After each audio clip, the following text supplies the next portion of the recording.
আমার বক্তব্যে বলেছি যে এখানে অনেক তরুণদেরকে সুযোগ দেওয়া হয়েছে বা অভিজ্ঞ অনেক ব্যক্তিকে সুযোগ দেওয়া হয়েছে, তাদের এটা থেকে আমরা তো সাধুবাদ জানিয়েছি। কিন্তু আমরা তো আপনি অর্ধেক ভালো করবেন অর্ধেক খারাপ করবেন, এটা তো হইতে পারে না।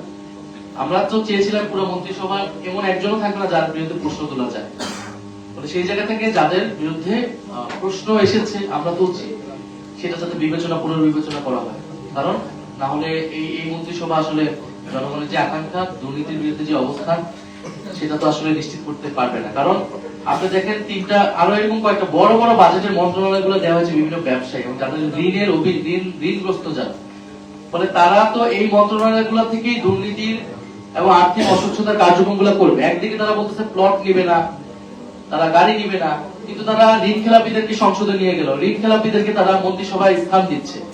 ফলে আপনি বৈধ সুবিধাকে অস্বীকার করে জনগণের সামনে সাজু সাজা হচ্ছে, কিন্তু অন্যদিকে কিন্তু ঋণ খেলাপি দুর্নীতিগ্রস্ত ব্যক্তিদেরকে বড় বড় বাজেটের মন্ত্রণালয় দেওয়া হচ্ছে, যাতে সেই সকল মন্ত্রণালয় থেকে দুর্নীতির সুযোগ তারা পায়।